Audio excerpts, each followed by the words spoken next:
Room on the Broom by Julia Donaldson and Axel Scheffler. The witch had a cat, and a very tall hat, and long ginger hair which she wore in a plait. How the cat purred, and how the witch grinned, as they sat on their broomstick and flew through the wind. But how the witch wailed, and how the cat spat, when the wind blew so wildly it blew off the hat. Down, cried the witch, and they flew to the ground.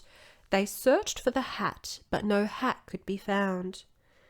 Then out of the bushes on thundering paws, there bounded a dog with the hat in his jaws. He dropped it politely, then eagerly said, as the witch pulled the hat firmly down on her head, "I'm a dog as keen as can be. Is there room on the broom for a dog like me?"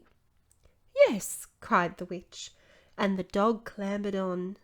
The witch tapped the broomstick, and whoosh, they were gone. Over the fields and the forests they flew. The dog wagged his tail, and the stormy wind blew. The witch laughed aloud and held on to her hat, but away blew the bow from her long ginger plait. Down, cried the witch, and they flew to the ground. They searched for the bow, but no bow could be found. Then out from a tree, with an ear-splitting shriek, there flapped a green bird with the bow in her beak. She dropped it politely and bent her head low, then said, as the witch tied her plait in a bow, "I'm a bird as green as can be. Is there room on the broom for a bird like me?" "Yes," cried the witch. So the bird fluttered on. The witch tapped the broomstick, and whoosh, they were gone. Over the reeds and the rivers they flew. The bird shrieked with glee, and the stormy wind blew. They shot through the sky to the back of beyond. The witch clutched her bow, but let go of her wand. Down, cried the witch, and they flew to the ground. They searched for the wand, but no wand could be found.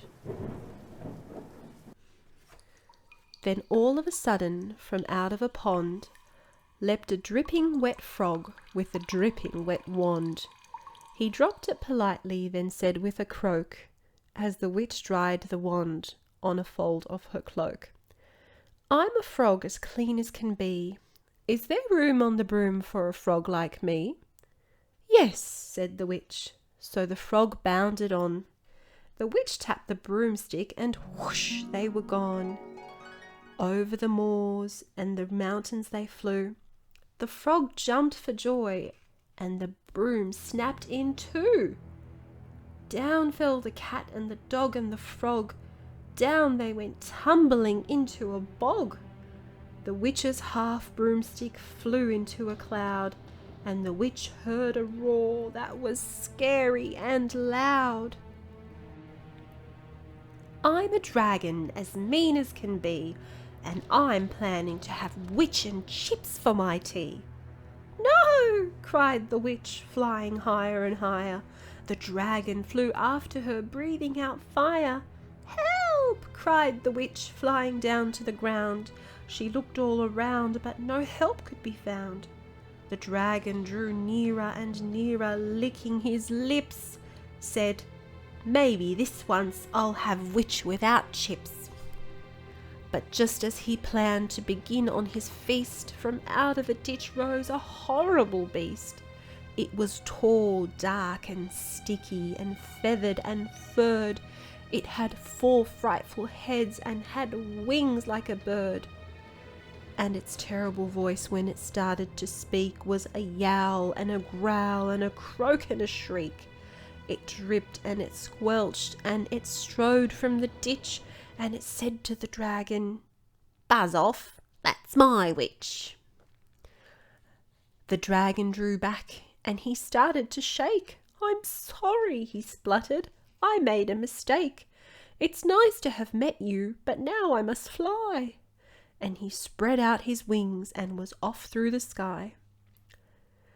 Then down flew the bird, and down jumped the frog. Down climbed the cat, and phew, said the dog. And thank you, oh thank you, the grateful witch cried. Without you I'd be in that dragon's inside. Then she filled up her cauldron and said with a grin, Find something, everyone, throw something in. So the frog found a lily, the cat found a cone, the bird found a twig, and the dog found a bone. They threw them all in, and the witch stirred them well, and while she was stirring she muttered a spell. Iggity, ziggity, zaggity, zoom! Then out rose a truly magnificent broom, with seats for the witch and the cat and the dog, a nest for the bird, and a shower for the frog. Yes, cried the witch, and they all clambered on. The witch tapped the broomstick, and whoosh, they were gone.